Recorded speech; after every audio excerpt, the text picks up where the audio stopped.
এয়া হৈছে চিজিৰিয়াম। চিজিৰিয়াম আপোনাৰ পাতৰ কাৰণে ইয়াৰ পৰিচয়। ইয়াৰ চিকচিকীয়া পাতে ইয়াৰ কেৰেক্টাৰ হয়। তো এই ভিডিঅ'টোত আপোনালোকক এটা বিশেষ বস্তু দেখাম। তো আহক এই ভিডিঅ'টো আপোনালোকে চাওক বন্ধুসকল, চিজিৰিয়ামতো এনেকুৱা পোক লাগে। পোক লাগিলে পাতবিলাক কেনেকুৱা খাই দিয়ে, এই চাওক।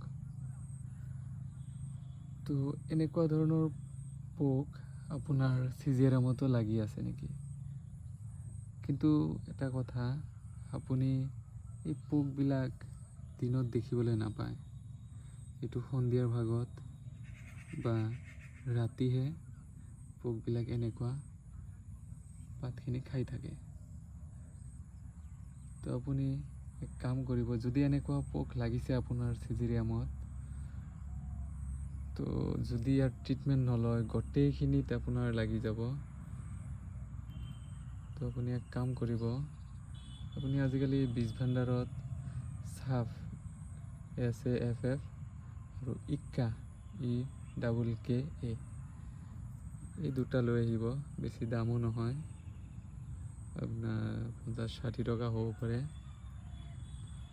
এই দুটা লৈ আহি তাতে ইয়াৰ বেক চাইডত ইউজ ফৰ ডাইৰেকশ্যন লিখা আছে।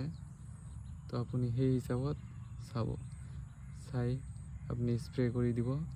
চাব এই যোনটো চাই আছে আপোনাৰ প্ৰব্লেমটো, এইটো নোহোৱা হৈ যাব। ধন্যবাদ।